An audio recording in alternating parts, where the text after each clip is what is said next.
Semua manusia diam-diam pergi ke dunia lain tanpa memberitahuku. Dan aku ditinggalkan di bumi selama 1000 tahun. Selama 1000 tahun ini, aku bertekad untuk menjadi kuat. Aku belajar sendiri semua seni bela diri yang dimiliki manusia saat ini. Beberapa teknik yang kuasai bahkan melampaui batas kemampuan manusia. Tak disangka, setelah manusia kembali, aku menjadi yang terkuat. Tapi awalnya, aku merasa sangat putus asa. Jalanan yang seharusnya ramai, kosong melompong. Kemanapun aku memandang, hanya tersisa bukti keberadaan manusia. Seolah-olah hanya aku yang tersisa di seluruh dunia. Yang lebih aneh lagi, jam di rumah berhenti berdetak. Selamanya terhenti di pukul 2.45. Saat rasa cemas yang kuat mulai menguasaiku, seorang wanita seperti malaikat tiba-tiba muncul dan menjawab pertanyaanku. Benar, sekarang, selain kamu, waktu di bumi telah berhenti.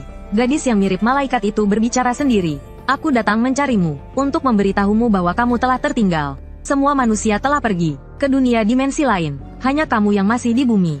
Dan dia sama sekali tidak mengerti penderitaanku. Aku selalu tertinggal sejak karya wisata SD, hingga perkemahan SMP, dan semua kegiatan setelahnya. Aku tak pernah bisa lepas dari nasib tertinggal. Aku berlutut di tanah, sedih. Apakah aku tertinggal lagi? Lalu mereka pergi kemana? Malaikat itu melanjutkan ceritanya. Karena bumi memasuki era mutasi besar. Mutasi besar artinya, bumi telah mencapai EXP penuh, dan naik ke tahap berikutnya. Saat itu, kekuatan dewa akan terbuka. Dan ketika kekuatan dewa terbuka, monster akan muncul. Monster-monster ini seperti entitas energi. Sulit dibunuh dengan senjata atau pedang. Bahkan bom nuklir pun tak bisa melukai mereka. Jika dibiarkan, umat manusia mungkin akan musnah karena monster. Jadi, Tuhan menghentikan waktu di bumi, dan memindahkan semua manusia ke dunia lain. Memberi manusia waktu 10 tahun untuk beradaptasi dengan kekuatan dewa. Dengan begitu, manusia dapat belajar menggunakan kekuatan dewa di dunia lain. Dengan begitu, manusia akan siap menghadapi monster. Bagaimana? Tuhan sangat penyayang, kan? Sampai di sini aku mengerti. Memperkuat manusia memang perlu. Lalu aku bagaimana? Setelah mengatakan itu, aku tak bisa lagi menahan amarahku. Lalu aku bagaimana? Malaikat itu merasa malu dan tak berani menatapku. Pasti ada kesalahan di sini. Dan sepertinya sudah tidak bisa diperbaiki. Tiketnya sudah dipesan. Semua manusia sudah berangkat. Karena panik, aku mulai berguling-guling di tanah. Malaikat itu segera menghiburku. Tuhan yang penyayang kasihan padamu karena tertinggal. Dia sudah berjanji akan memberimu kompensasi. Masih ada 10 tahun lagi sampai manusia kembali. Aku akan menyiapkan makanan untukmu. Asal kau bertahan selama 10 tahun ini, untuk menghadapi mutasi besar yang akan datang. Bagaimana kalau kau gunakan waktu ini untuk melatih tubuhmu? Aku masih bingung dan bertanya. Tapi bahkan ketika mutasi besar datang, aku tidak bisa mengendalikan kekuatan dewa, makanya kau harus mengandalkan tubuhmu. Tidak ada cara lain. Aku pun terpaksa memulai latihan intensitas tinggi sendirian di bumi. Selama 5 tahun ini, aku mencurahkan seluruh hati dan jiwaku untuk kebugaran.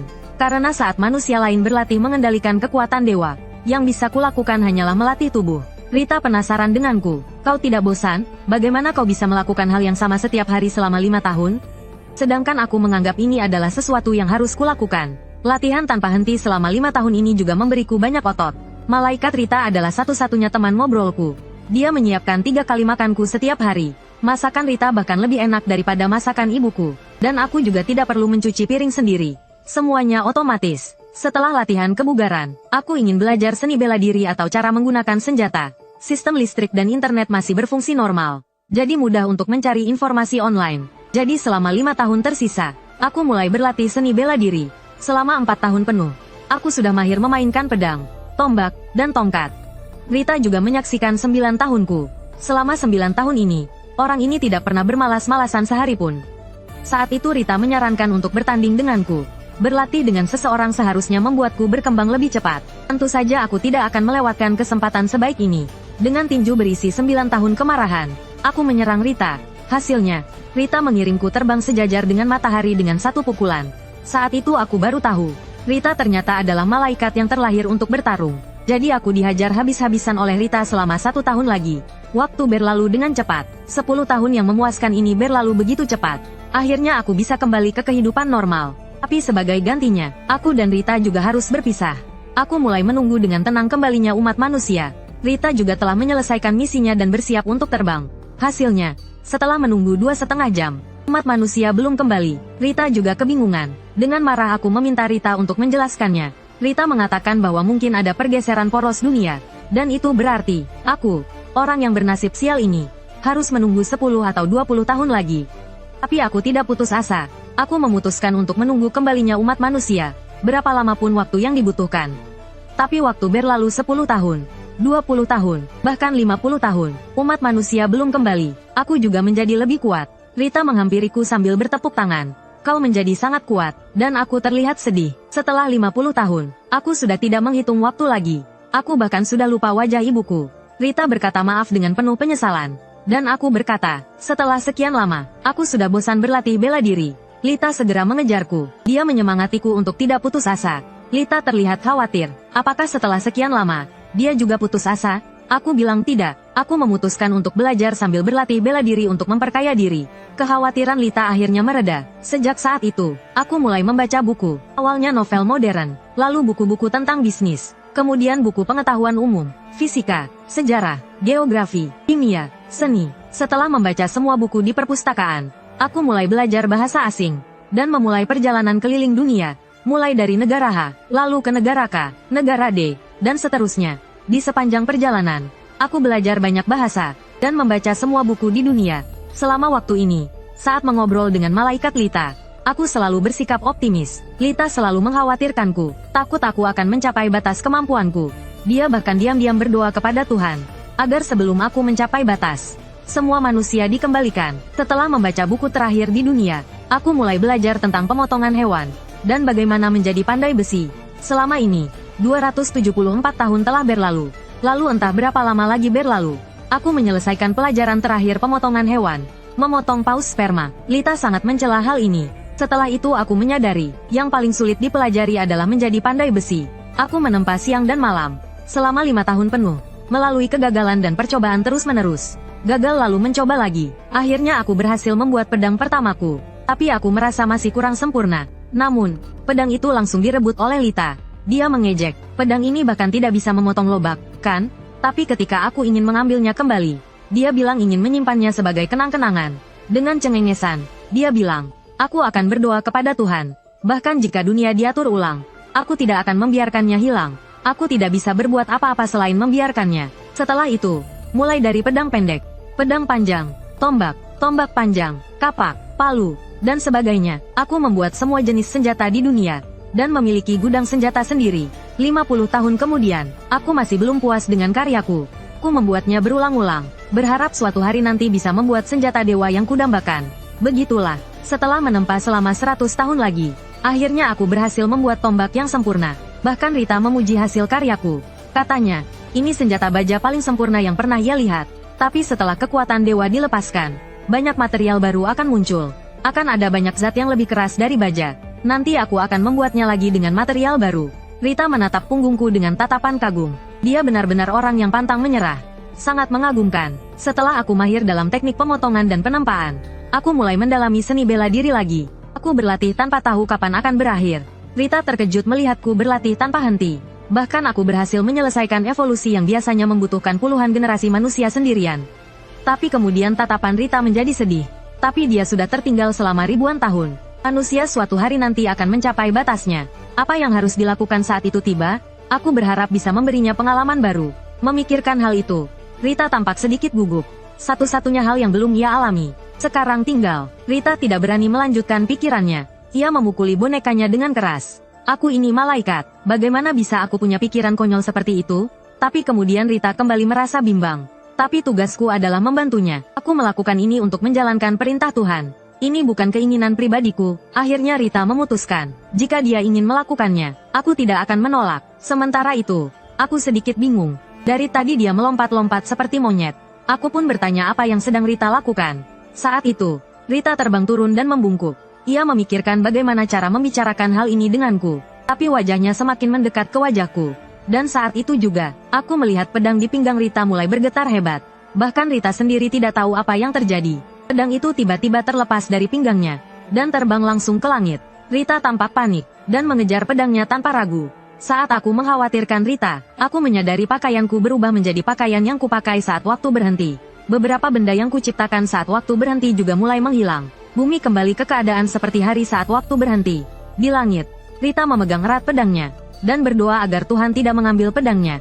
Saat itu, Rita menyadari perubahan di bawahnya. Mutasi besar datang begitu tiba-tiba. Posisiku juga di-reset. Rita berteriak panik. Tunggu, Tuhan, kau keterlaluan. Aku belum sempat mengucapkan selamat tinggal padanya. Untung kau meninggalkan pedang ini untukku. Rita segera memeluk pedangnya erat-erat. Ia menatapku dengan penuh kerinduan. Selama 1000 tahun ini, kami telah menjalin ikatan yang begitu dalam. Kapan kita bisa bertemu lagi? Setidaknya biarkan aku menciumnya untuk terakhir kalinya. Sementara itu, aku menatap Rita di langit. Dengan ekspresi rumit, aku teringat saat pertama kali bertemu Rita. Dia bilang dia malaikat, sebuah keberadaan yang lebih tinggi. Jika aku juga menjadi keberadaan yang lebih tinggi, apakah aku bisa bertemu Rita lagi? Dan saat tatapan kami berpisah, dunia mulai kembali seperti semula. Manusia mulai muncul di seluruh dunia. Tanpa sadar aku juga muncul di tengah kerumunan. Sebuah jendela status muncul di hadapanku. Semua orang membicarakan level yang telah diinisialisasi ulang. Kekuatan dan keterampilan fisik yang telah kulatih tentu saja tidak hilang. Membutuhkan material evolusi skill Suluo. Dan ada bonus kompensasi bagi yang tertinggal. Setiap naik level, status akan bertambah 5 poin. Anehnya, meskipun banyak orang di sekitar, aku seperti orang yang tidak terlihat. Tidak ada seorang pun yang memperhatikan aku. Saat itu aku memperhatikan skill aktifku, menyamar, dan tiba-tiba menjadi pasif secara otomatis. Sepertinya selama tidak ada yang secara aktif mencoba menemukanku, mereka tidak akan memperhatikan keberadaanku. Namun, hatiku gembira, senang sekali akhirnya bisa melihat jalanan yang ramai lagi. Setelah senja, aku akhirnya pulang ke rumah. Tiba-tiba aku mendengar seseorang memanggil namaku, dan yang berdiri di hadapanku adalah ibuku yang sangat kurindukan. Sempat aku lupa bagaimana rupanya, tapi begitu melihatnya, aku langsung mengingatnya. Setelah 1000 tahun, akhirnya bisa melihat ibu lagi. Perasaanku tak terlukiskan. Saat ini, semuanya tampak kembali normal. Senja di Cakrawala, aroma masakan, suara mendesis dari wajan. Ayah yang duduk di meja makan membaca koran. Di meja makan, ayah dan ibu bercerita tentang pengalaman mereka di dunia lain. Hanya aku yang tidak bisa ikut bicara. Masa aku harus bilang ke ayah dan ibu kalau aku sendirian terdampar di bumi? Ketika ibu bertanya, aku hanya bisa menjawab sekenanya kalau tempat yang kukunjungi tidak punya nama. Lalu ibu bertanya lagi bagaimana kemampuan kendali kekuatan dewaku. Ku dengar kalau kita pandai mengendalikan kekuatan dewa, kita bisa dapat banyak uang. Katanya tubuh monster-monster itu sangat berharga. Ayah juga menimpali, pasti menghasilkan banyak uang. Soalnya, yang jago kendali kekuatan dewa tidak banyak. Akhirnya aku memberanikan diri untuk mengaku kepada ayah dan ibu. Aku tidak bisa mengendalikan kekuatan dewa. Tapi ayah dan ibu sama sekali tidak terkejut. Sepertinya memang benar kata mereka. Yang bisa mengendalikan kekuatan dewa tidak banyak. Tidak bisa juga wajar. Dan ketika aku kembali ke kamarku malam harinya, aku menemukan tombak yang kubuat dulu diletakkan di pojok ruangan. Apakah ini juga perbuatan Rita? Aku mengambil tombak itu dan mencoba mengayunkannya beberapa kali. Lalu jendela status tombak muncul. Kekuatan serangan 800. Saat ini aku tidak tahu apakah itu tinggi atau rendah. Karena tidak ada yang bisa kulakukan, aku memutuskan untuk mencari informasi di internet. Setelah browsing beberapa lama, aku merangkum informasi yang diberikan oleh orang-orang yang telah kembali. Saat ini hanya ada informasi tentang level. Level 1-5 termasuk level biasa. Level 10 ke atas bisa memilih pekerjaan. Setelah level 50, akan ada kesempatan untuk pergantian pekerjaan kedua. Level ini sudah bisa disebut master. Dan ketika mencapai level 100, bisa melakukan pergantian pekerjaan ketiga. Mencapai level ini akan mendapatkan perlakuan SDM tingkat tinggi. Transisi ke tingkat 4 dan 5 hampir tidak pernah terlihat oleh siapapun. Dan tidak ada yang tahu apakah itu benar-benar ada. Sambil memandang malam di luar jendela, aku teringat kembali pada Lita. Sepertinya surga menjawab kerinduanku. Seorang malaikat baru muncul di hadapanku.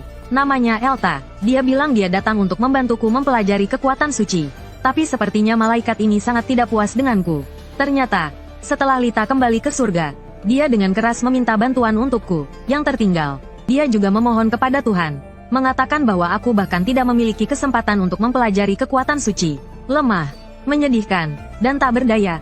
Namun, karena pihak atas tidak ingin ada malaikat yang terlalu dekat dengan manusia, mereka mengirim malaikat baru. Saat Elta pertama kali melihatku, dia merasa ada yang berbeda dari yang dikatakan Lita. Tiba-tiba mata Elta berbinar dan mulai memeriksa atributku. Dia menemukan bahwa kemampuan fisikku sudah tidak normal. Dengan fisik seperti ini, aku seharusnya bisa membunuh monster tingkat rendah dengan satu pukulan. Ini yang disebut lemah, menyedihkan, dan tak berdaya. Teringat akan kelicikan Lita, aku harus memberinya pelajaran nanti setelah kembali ke surga. Tapi sayangnya, aku sudah menerima tugas ini, jadi aku hanya bisa menerima kenyataan.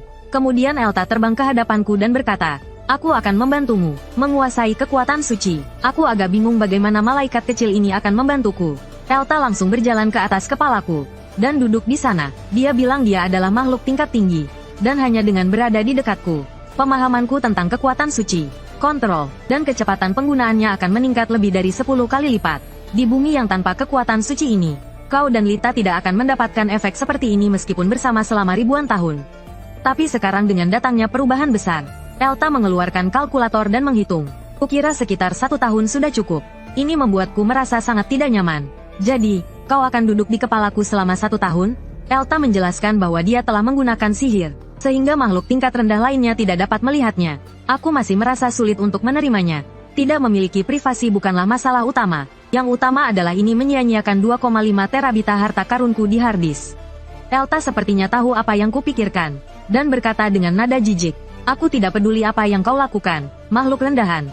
Jadi, jalani hidupmu dengan tenang. Bahkan jika kau melakukan hal-hal aneh di tengah malam, aku tidak akan peduli." Menghadapi malaikat berlidah tajam yang baru datang ini, membuatku semakin merindukan Lita. Setelah kembali ke kehidupan normal, untuk pertama kalinya setelah 1000 tahun, aku kembali bersekolah. Saat aku bersiap untuk menikmati keseharian yang telah lama kurindukan, kaki Elta berayun-ayun di atas kepalaku, membuatku sangat kesal. Saat aku hendak berdebat dengan Elta, kebetulan beberapa orang yang tampak seperti tentara lewat di sampingku. Aku baru sadar bahwa keseharian tidak akan pernah sama lagi. Ku dengar setelah manusia kembali, pihak atas mengirimkan, kosong, untuk menghadapi monster yang akan muncul di masa depan.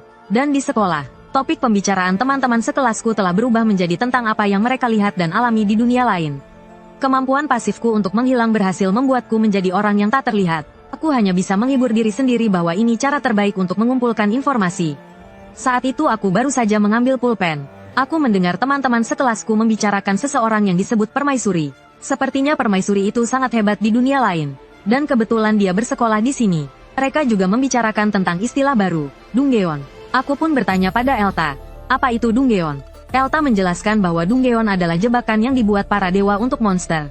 Para dewa akan menempatkan umpan di Dunggeon untuk menarik monster, lalu menyegelnya agar monster-monster itu tidak bisa keluar. Dengan begitu, monster tidak akan keluar dan mengganggu dunia manusia, dan manusia bisa masuk ke Dunggeon untuk mendapatkan sumber daya. Tapi monster di Dunggeon harus dibersihkan secara berkala, karena jika terlalu banyak, beberapa mungkin akan lolos. Saat itu, guru masuk ke kelas. Materi pelajaran berubah dari pengetahuan buku teks menjadi pelajaran pengantar tentang dunia baru. Guru memberitahu siswa untuk beradaptasi dengan perubahan masyarakat baru. Sekarang, ijazah perguruan tinggi tidak ada artinya. Semuanya tergantung pada kemampuan mengendalikan kekuatan dewa. Elta mengingatkan, cara paling efektif untuk melatih kekuatan dewa adalah dengan berburu monster. Sekarang adalah awal dari perubahan besar. Monster yang muncul masih lemah. Jika kita bisa berburu banyak monster lemah sekarang, dan mengumpulkan pengalaman untuk naik level, kita seharusnya bisa beradaptasi dengan kekuatan dewa lebih cepat di level 50. Tapi sebenarnya aku merasa tidak yakin. Khawatir aku bahkan tidak bisa mengalahkan monster level rendah. Bukan hanya karena aku masih level 1, tapi aku juga tidak bisa mengendalikan kekuatan dewa seperti yang lain. Tapi Elta langsung membantahku, tapi kamu punya tubuh seperti monster. Saat dia berbicara, aura yang menakutkan tiba-tiba menyebar di kelas. Aku dan teman-teman sekelasku melihat keluar jendela, dan melihat langit tiba-tiba berubah menjadi merah darah. Langit dan bumi dipenuhi monster serangga yang mengerikan. Teman-teman sekelasku mulai panik. Sepertinya mereka lupa semua yang dipelajari di dunia lain. Akhirnya, mereka mulai melarikan diri. Sementara itu, aku dengan tenang mencari sesuatu yang bisa kugunakan di kelas. Elta bertanya apakah aku ingin melawan monster. Padahal tadi dia sangat ketakutan. Aku menjawab bahwa aku terlalu melebih-lebihkan mereka sebelumnya. Mereka terlihat lebih lemah dari paus sperma. Sambil berkata begitu, aku segera menemukan bahan untuk membuat senjata. Aku mencobanya dan rasanya cukup bagus. Tidak lama kemudian, aku berhasil membuat senjata sederhana. Elta memuji keahlianku, tapi itu membuatnya teringat akan kelicikan Lita. Kamu bilang tidak bisa apa-apa. Setelah senjata selesai dibuat, aku siap bertarung. Tapi untuk berjaga-jaga, aku meminta pendapat Elta. Aku ingin menyembunyikan identitasku sebisa mungkin. Elta menyarankanku untuk memakai topeng. Tidak lama kemudian, aku melompat keluar dari jendela kelas. Terlihat titik hitam kecil di langit yang terus membesar. Kemudian, tendangan dahsyat mendarat dengan suara menggelegar.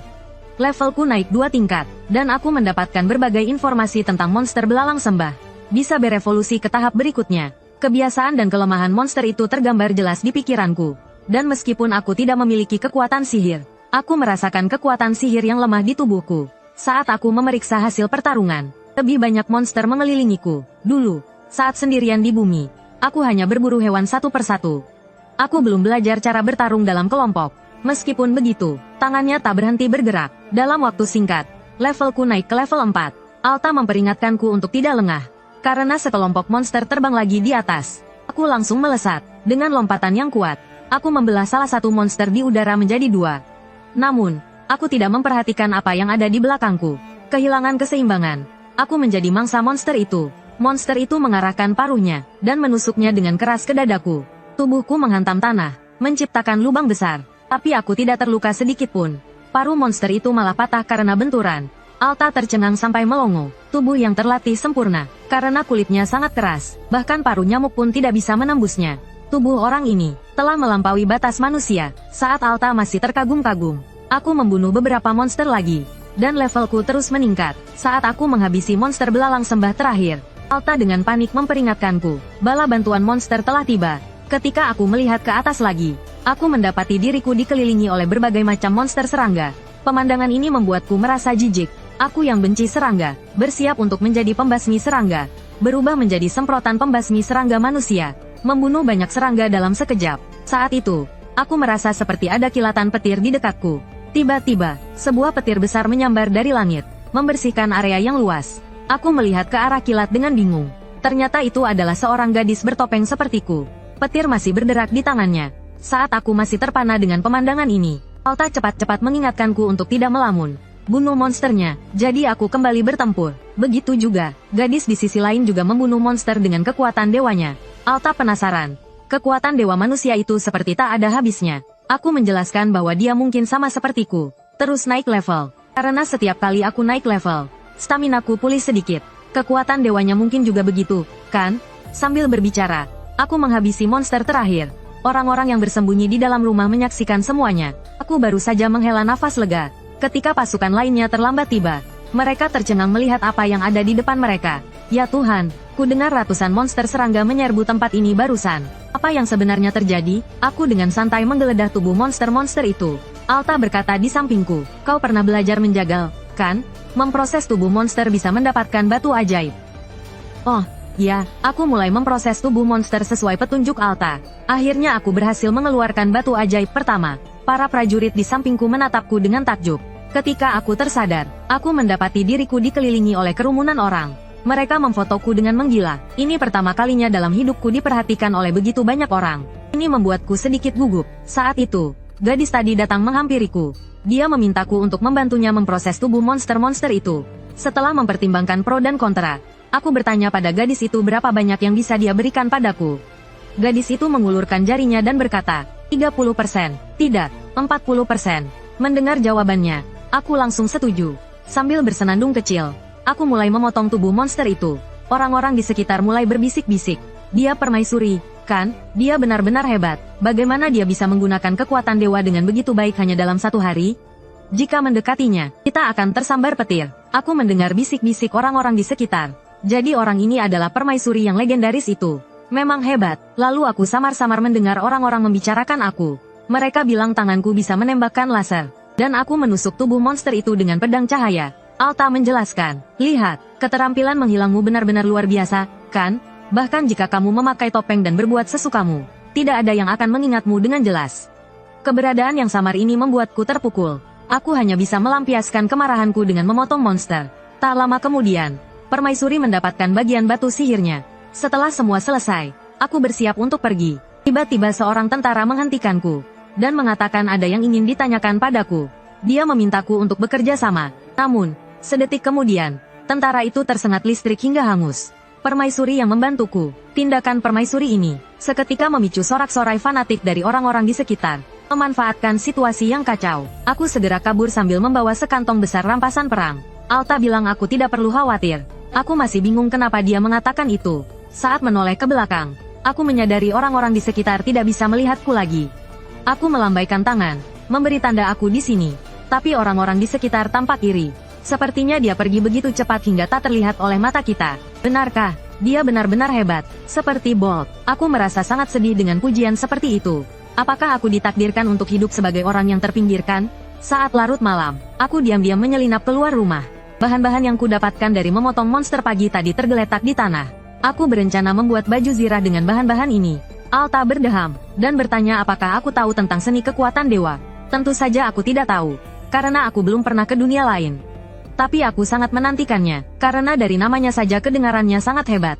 Namun, Alta masih merahasiakannya. Begitu ya, wajar jika kamu tidak tahu karena kamu belum mempelajari kekuatan dewa. Aku begitu penasaran sampai aku meraih Alta. Apa itu? Keterampilan baru? Aku juga mau belajar. Alta panik dan berteriak agar aku melepaskannya. Menyadari apa yang kulakukan, aku buru-buru meminta maaf pada Alta. Maaf, aku tidak sengaja. Rona merah di wajah Alta belum juga hilang. Jantungnya berdebar kencang. Dia benar-benar tidak bisa diprediksi. Setelah itu, Alta melanjutkan penjelasannya. Petik terbalik, petik terbalik, petik terbalik, petik terbalik, petik terbalik, petik terbalik set. Intinya, teknik kekuatan dewa adalah teknik yang memanfaatkan kristal kekuatan dewa seperti batu ajaib untuk memberikan kekuatan khusus pada perlengkapan pertahanan atau senjata. Teknik ini digunakan untuk membuat senjata. Konsepnya dikembangkan dari teknik penempaan. Mendengar ini, aku semakin bersemangat. Aku tak tahan untuk meraih Elta lagi. Memintanya untuk segera mengajariku. Elta segera mendorongku menjauh dengan tangan kecilnya. Sudah kubilang aku akan mengajarimu. Kemudian Elta memegang kepalanya dengan sedikit kesalutan. Aduh, saat aku kembali ke atas, aku harus bicara dengan Lita. Kendalikan suamimu. Melihatku sudah tenang, Elta melanjutkan. Sebelum memulai teknik kekuatan dewa, pertama, siapkan material yang dibutuhkan untuk membuat perlengkapan dan batu ajaib. Atau kristal kekuatan dewa yang sifatnya mirip dengan batu ajaib. Mendengar ini, aku sedikit bingung. Apa yang sifatnya mirip dengan batu ajaib? Elta menjawab. Misalnya, jantung naga. Mataku langsung berbinar. Jantung naga, keren sekali. Elta melanjutkan penjelasannya. Saat membuat senjata, letakkan batu ajaib di sampingnya dan sinkronkan. Setelah senjata selesai dibuat, hancurkan batu ajaib, lalu oleskan pada permukaan senjata. Dengan begitu, versi dasarnya selesai. Proses ini disebut penyelesaian. Tapi untuk sekarang, kau hanya bisa membuat versi dasar. Sedangkan penyelesaian yang lebih lengkap adalah aplikasi. Memberikan kemampuan tambahan pada senjata dengan menggunakan kekuatan sihir. Tapi aplikasi agak sulit, karena kau belum bisa mengendalikan kekuatan dewa. Mendengar ini, tatapanku sedikit meredup. Lalu aku tersenyum paksa. Kalau begitu, Elta, ajari aku juga. Bagaimana kita tahu kalau kita tidak mencoba? Elta kagum dengan semangat pantang menyerahku. Lalu dia melanjutkan. Untuk memberikan kemampuan khusus pada senjata, pengrajin perlu mengendalikan kekuatan dewa. Tapi dalam keadaan darurat, menghabiskan banyak batu ajaib juga bisa dilakukan. Dengan menghabiskan kekuatan dewa atau batu ajaib, kau bisa memberikan niat pribadi pada senjata. Misalnya, membuat senjata menyemburkan es dan api, atau memberikan efek pemulihan stamina saat senjata menangkis serangan, dan sebagainya. Setelah mendapatkan metode pembuatannya, aku segera bersiap untuk mencobanya. Mengandalkan dasar-dasar pengrajin, aku segera membuat 2 pasang pelindung lengan dan 2 pasang pelindung lutut. Selanjutnya adalah penyelesaian versi dasar. Namun, setelah melakukan semua ini, aku belum berencana untuk berhenti. Melihat sisa batu ajaib, aku mulai mengaktifkan kekuatan dewa di batu ajaib. Seiring niatku, batu ajaib mulai memancarkan cahaya di tanganku. Elta juga menyadari tujuanku. Apa dia akan mencoba memberikan niat pribadi? Sekarang, dia belum bisa mengendalikan kekuatan dewa. Benar-benar ceroboh. Sementara itu, aku masih berusaha membayangkan niat pribadi yang akan kutambahkan ke senjata. Sabit seperti belalang sembah. Pada saat yang sama, batu ajaib mulai terkikis dengan cepat di tanganku. Tak lama, batu ajaib hancur dan meredup. Elta mulai merasa tegang karenaku. Akan sangat sayang jika gagal begitu saja. Padahal sudah sampai sejauh ini. Melihat kekuatan batu sihir hampir habis, Alta tak peduli lagi. Dia mengulurkan tangannya untuk menyalurkan sisa kekuatan dewanya. Dengan masuknya kekuatan sihir Alta, batu sihir di tanganku mulai memancarkan cahaya yang terang. Setelah itu, kekuatan dewa yang sangat besar berputar-putar di sekitarku seperti tornado. Dan secara bertahap berkumpul di pelindung lengan. Alta tertegun sejenak. Apakah gagal? Aku terkekeh pelan. Tidak. Sambil berkata begitu, aku segera memakai pelindung lengan itu. Aku mengayunkannya dengan lembut ke arah rantai besi di sampingku. Rantai itu langsung putus.